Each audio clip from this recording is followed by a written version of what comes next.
Also now in Photoshop 2020 you can easily convert your smart objects back to layers. Instead of double clicking them and moving to BSP file, you can convert them back to layers.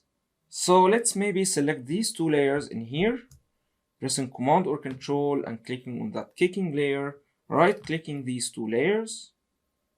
Then here we have convert to smart object. Now we have a smart object and we can see that icon here. We can always double click that layer to access them from here, maybe doing any retouching in here, then saving that and going back to our file. Or instead, let's close that one. We can right click our layer in that area. Now we have that option to convert them to layers back again. So clicking that one, we have that neat folder. So by expanding that folder, we can see our layers. We can easily re-edit them in here, maybe for faster workflow in some cases.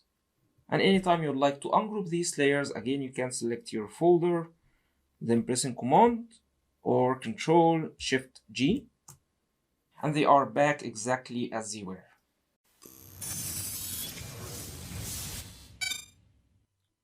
We can be adding adjustments to our layers in Adobe Photoshop using a completely separate layer just to preserve our original layer or element. And these are called adjustments layers. You can be finding them here, and we can be adding contrast, hue, saturation, curves or levels or any of these adjustments layers in a completely separate layer to our elements. And let's see them in action. Here we have our file. We have sky layer. We have two layers for the sky. Actually, we have that area in here and that area as well. They are presented in sky 1 and sky 2. And also we have pyramids layer, including desert and pyramids. Of course, we have typography layers along with logo and some other visual effects. However, we're going to be focusing on main elements in here. So let's maybe say we need to reduce color vibrance in our design. We can be adding vibrance as adjustment layer, and you will see that we have a completely new layer added within our layers panel, and this layer will be affecting all layers below that one. So it's going to be affecting sky 2, 1, pyramids, and any of these layers if they are visible. However, now these are only visible layers, and here we have controls for vibrance. We can be bringing that down a bit, maybe something like that. And also we can be reducing or increasing saturation as well from here. However, I'm gonna keep saturation as it is for now on 0. And let me even reduce that one a bit so we can see it in a better way within our example.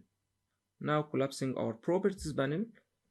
And now instead of affecting all these layers with our vibrance adjustment layer, we can be controlling specific layers with that effect. So we can be moving our vibrance effect below sky 2 to control only that part of our sky, maybe for a surreal effect.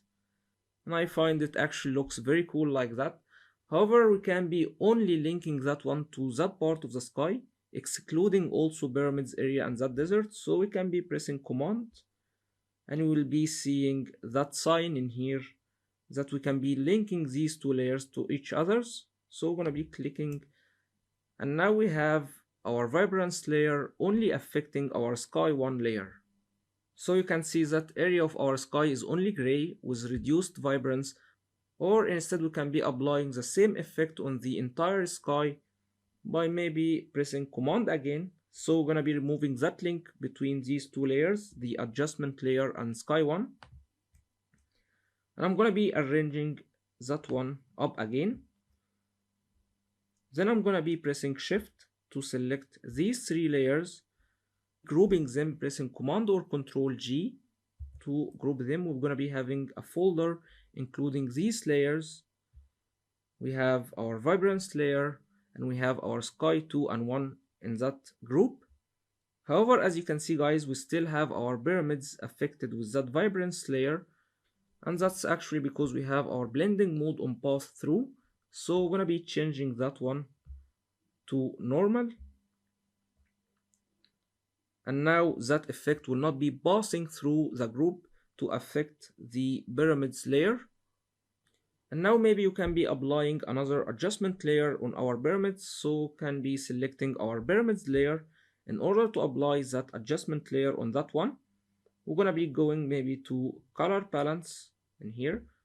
We can be balancing our colors within that adjustment layer. So let's maybe bring it to a bit to cyan, maybe a little bit as well of magenta, and cooling everything maybe like that, or we can get it that way just for example.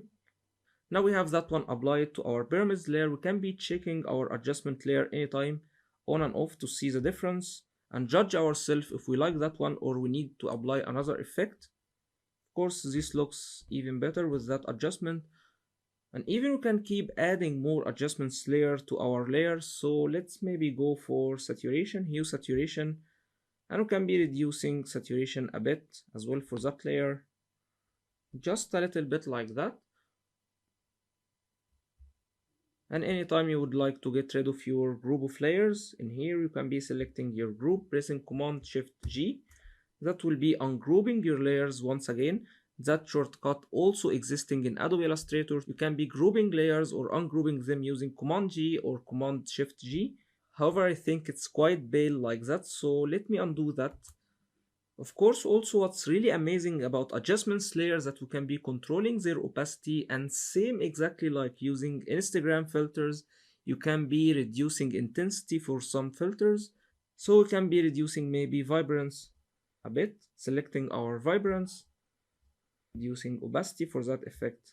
So as you can see guys, we have maximum control over our effects using adjustments layer. However, if let's maybe disable any of these, so let's maybe disable that one and also that one as well.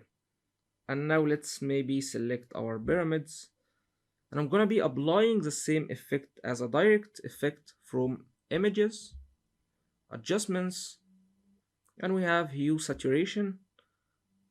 Let's maybe bring that one a bit like that. Now once we apply that effect to our image in a direct way, we're no longer going to be able to remove that one from our image, except of course using undo or Command Z. So we're going to keep it that way and pressing OK. Now we cannot be removing that effect as you can see from our image. So I'm going to be undoing that, and I'm going to be applying adjustments layers once again. And what's really cool about using adjustments layers as well, that we can be editing our settings anytime. So we can be double clicking in here to edit our color balance effect maybe once again. So we can be customizing our values anytime, and the same as well for any of these adjustments layers. So hopefully guys, after watching this video, you will be applying your effects using adjustments layers instead of applying them directly on your layers.